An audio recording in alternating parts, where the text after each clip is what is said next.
Halo semuanya, kembali lagi dengan video saya. Kali ini pembahasan kita terkait dengan Plant Property dan Equipment atau PPE atau kadang disebut dengan Fixed Asset atau Non-Current Asset. Nah, pembahasan kali ini saya akan mengambil topik pada saat akuisisi terkait dengan transaksi lamsam.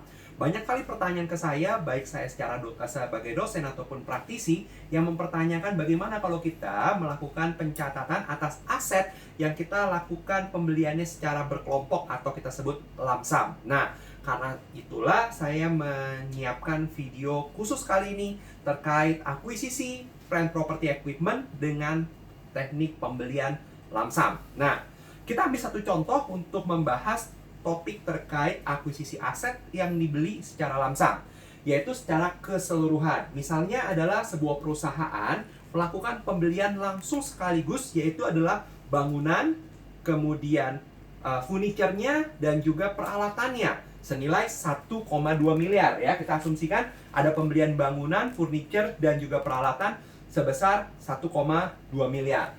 Berarti di sini ada pembelian.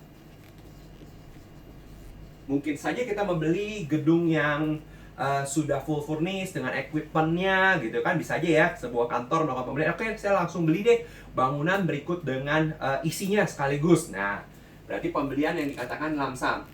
Pembelian lamsam ini dilakukan senilai 1,2 miliar.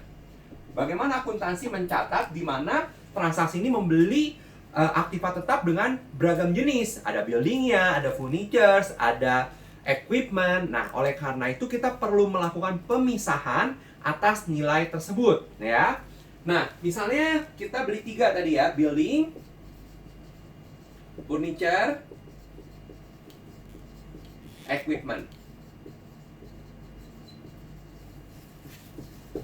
Nah, ketika kita mau mencatat bagaimana nilai 1,2 miliar ini ke dalam 3 aset tersebut, kita perlu mengidentifikasi berapa bagian building, furniture, dan equipment berdasarkan proporsi nilai wajar. Berarti kita harus mengetahui lebih dahulu berapa nilai wajar atau fair value dari masing-masing aset. Nah, kita asumsikan ya, misalnya di sini ada fair value-nya, kita sudah dapat nilai fair value-nya.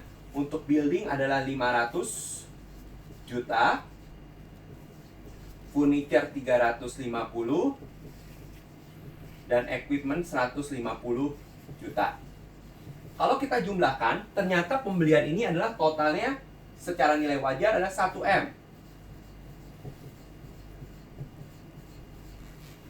Maka, proporsi untuk mencatat nilai cost atas building, furniture, dan equipment yang dibeli secara lamsam adalah, berarti secara pengakuan perolehannya, untuk building adalah 500 juta dibagi dengan 1 miliar dikali 1,2 M, menghasilkan angka 600 juta. Demikian untuk furniture juga sama. Kita mengambil proporsi 350 juta dibagi dengan 1 M dikalikan 1,2. Nah, kita bagikan ya, yaitu adalah 350 dibagi 1 M dikali 1,2 M. Hasilnya 420 juta. Dan untuk equipment 150 juta dibagi 1 M kali 1,2 miliar. Hasilnya adalah 150 bagi 1 M dikali 1,2.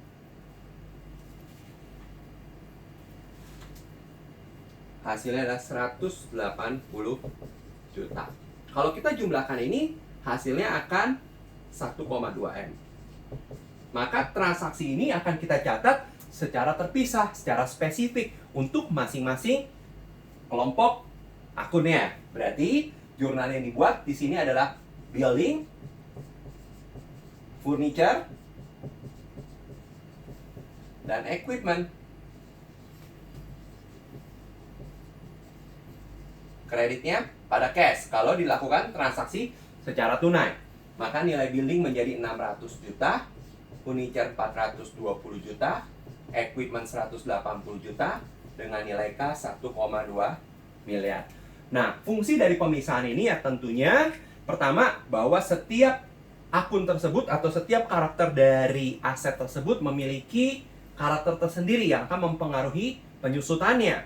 Nah, di mana kita tahu bahwa penyusutan atas aset tetap harus mempertimbangkan 3 hal, yaitu cost, yaitu harga perolehannya, umur manfaat atau useful life-nya, dan yang ketiga nilai residu atau residual value-nya. Nah, ketika kita sudah memisahkan nilai harga perolehan dari masing-masing aset yang dibeli secara lamsam atau berkelompok, maka tahapan selanjutnya kita bisa menentukan masing-masing secara terpisah berapa umur manfaat, umur ekonomisnya, dan nilai residual value-nya, nilai residu ya, atau residual value. Ya, umur ekonomis misalnya kita bisa tentukan building itu misalnya 20 tahun, furniture kita 10 tahun, sedangkan equipment-nya 5 tahun misalnya. Dengan nilai residu yang dapat kita tentukan masing-masing ya.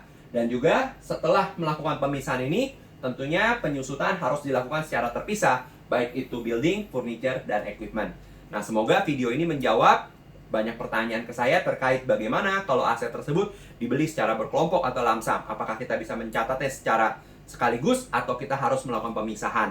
Nah, tentunya video ini sudah menjawab bahwa perlu dilakukan pemisahan karena mereka memiliki karakter yang berbeda-beda, baik itu building, equipment, ataupun furniture, atau one day kita beli mesin, beli kendaraan. Nah, itu pasti memiliki umur manfaat dan juga nilai residu yang berbeda yang akan mempengaruhi juga pada nilai penyusutan. Dan kita juga dapat menentukan teknik penyusutan yang berbeda untuk aset yang kita beli tersebut.